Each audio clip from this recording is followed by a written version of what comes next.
Laidą remia Fakto Auto. Naujausi Citroen modeliai, modernus dizainas, kasdienis praktiškumas ir net 8 metų arba 200 000 kilometrų garantija. Kamščiai, dažni užvedimai, trumpi atstumai. Hado Red Booster sustiprina automobilio alyvos apsaugą. Hado Red Booster – apsauga, kuri veikia.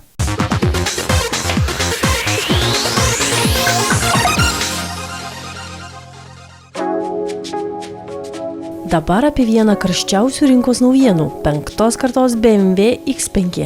Nuo 1999, kai buvo pristatytas pirmasis X5, iki dabar, kai Bavaria pristato jau 5-ąją šio crossoverio kartą, jis tapo vienu sėkmingiausių ir svarbiausių gamintojų automobilių. Naujasis X5 yra dar vienas nauja klasė modelis ir tai akivaizdžiai atsispindi jo išvaizdoje. Griežtos ir aštrios kėbulo linijos sukuria modernų įvaizdį. Taip pat crossoveris turi naujo dizaino centrines apšviestas priekinės groteles, o gale visiems nauja klasė modeliams būdingus siaurus pailgus žibintus. Viduje taip pat viskas paremta nauja klasė dizaino filosofija ir anksčiau pristatytose modeliuose matomais sprendimais.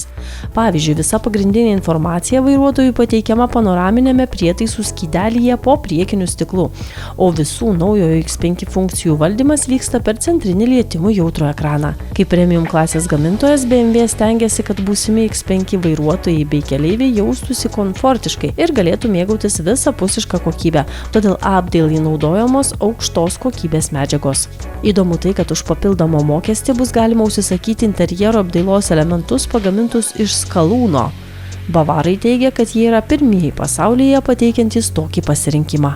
Tačiau stebina ne tik tai, bet ir būsimas naujojo X5 variklių pasirinkimas. 5. kartos modelis debiutuoja su benzininė dizeline iš tinklo įkraunama hibridinė ir elektrinė versijomis, bet ateityje žadama pristatyti ir vandenilio kuro elementus turinčią iX5 hydrogen versiją.